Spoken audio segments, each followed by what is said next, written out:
So debt. Whenever the topic of debt come up, people always act spooked. So from my experience, it's either you see someone that is a chronic debtor, they can take debt for anything. They can take debt to its lodge. Or on the other hand, you see someone that whenever you say debt to them, they run. They don't want to eat anything. So it's kind of like too extreme. Well, I think I would still prefer someone that hate debt and run than someone that take debt to take lunch. Because if you take debt and you run, at least you are not giving yourself, you are not trapping yourself, so to say. But what it just means is that you are leaving a lot of money on the table. So let me use the case of a mortgage as example. So your mortgage is a typical debt that is so cheap and it is evenly spaced for your convenience. Why is debt on mortgage cheap? One thing is that it is fixed. So by his being fixed, it means that you are not exposed to any interest risk. What that means is that when you're getting into your mortgage, they tell you you'll be paying 5% as interest. What this means is that no matter what happens in the market, it is not going up, it's not coming down. It is that 5%. It is fixed. So you know the cost that you are paying on your house every month. And also, you know how long you need to pay it for, whether 20 years or 30 years or somewhere in between. So the key metrics that make debt even more risky has been held constant for you. Now, the emotional decision that people that really don't like debt, that I see that they make, is that they do everything they can to make sure that they pay this debt. I mean, why would you do that? Debt is cheap. It is as cheap as they come. I think debt can go for as low as 3%, or let's just even put it at 5%. So this decision is not such a smart decision. Here's why. So you, okay, let me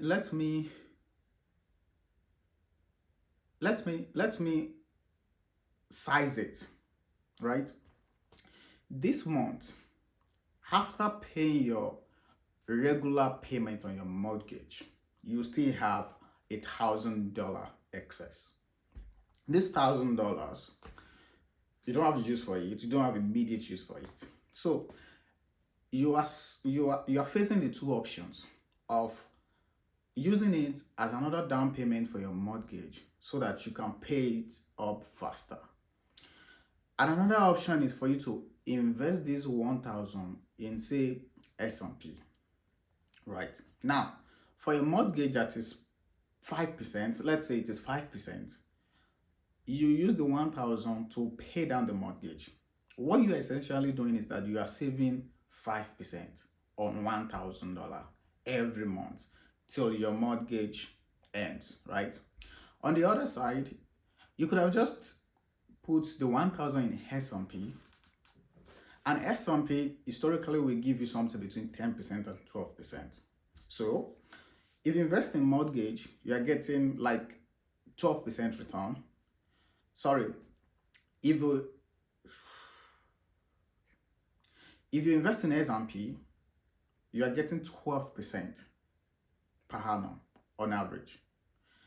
If you invest in mortgage, if by investing in mortgage now means that you are paying down your mortgage, what are you saving there? You are saving 5%. So the only benefit you get from paying down on your mortgage is that you become your home owner, you become debt-free faster. But you are debt-free, but you are not asset rich. Because let's face it, your mortgage has already been secured. As long as you are making your monthly payment timely and completely, you don't have anything to worry about. You are not worried about your interest going up. You are not worried about maybe you lose your house or something. It is to some extent, to a reasonable extent, secured, right? Now, but this 1,000 have much more potential if you put it in an investment. So the takeaway is that when you want to make any financial decision, no matter how small, you should be thinking from opportunity cost perspective. It is not always about the return that is on ground. It's about if I use this money this way, what am I missing out on? Right? So if what you are missing out on have better returns, then it is costing you too much. So you have option A to invest in something that will give you 7%, option B to invest in something that will give you 13%. So, and you go ahead to invest in something that will give you 7%. That means you are leaving 6% on the table. Well, you can argue that one may be riskier, one may not be riskier. Let's assume the same risk. In case of a mortgage, the risk is close to none. In case of S&P, the only risk is the risk that the whole of United States economy, which by implication the world economy collapses. What are the chances of that? If that happens, I don't even think you will be able to continue paying your mortgage, right? So that is like a worst case scenario. So S&P is pretty safe. S&P is basically you buying a fraction of the top 500 companies in the United States. And what will happen to 500 companies? So when you're making investment decision, think opportunity cost. If you want to buy these shoes, know that buying these shoes means that you are losing out about 10-12% that your money could be getting annually if you put it in S&P, right? So on this channel, I talk about finances. I break finance concepts that may seem complex from distance. I break it down like this. So if you want to hear much more like this, please subscribe to this channel. If you have a friend that can benefit from content like this, please share this. If you have any specific question for me, you can drop it in the comment section. And before you leave this video, click that like.